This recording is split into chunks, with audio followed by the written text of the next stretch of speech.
السلام علیکم ورحمۃ اللہ وبرکاتہ۔ تمام معزز دوستوں کو انفارمیشن پوائنٹ کے پلیٹ فارم پر ایک دفعہ پھر خوش آمدید کہتے ہیں۔ سامعین و ناظرین، آج کی ہماری اس ویڈیو کے اندر ہم جانیں گے کہ نبی اکرم تاجدار مدینہ صلی اللہ علیہ وسلم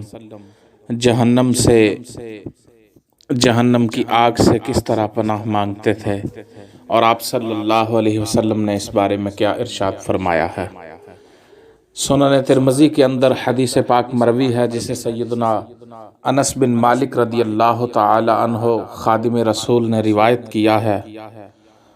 حضرت انس بن مالک فرماتے ہیں کہ نبی اکرم صلی اللہ علیہ وسلم نے ارشاد فرمایا، جو شخص 3 بار جہنم سے پناہ مانگتا ہے، جہنم کی آگ سے پناہ مانگتا ہے، اللہ تبارک و تعالی کی پیدا کردہ جہنم جو ہے وہ بھی دعا کرتی ہے کہ یا اللہ اسے جہنم سے پناہ عطا کر۔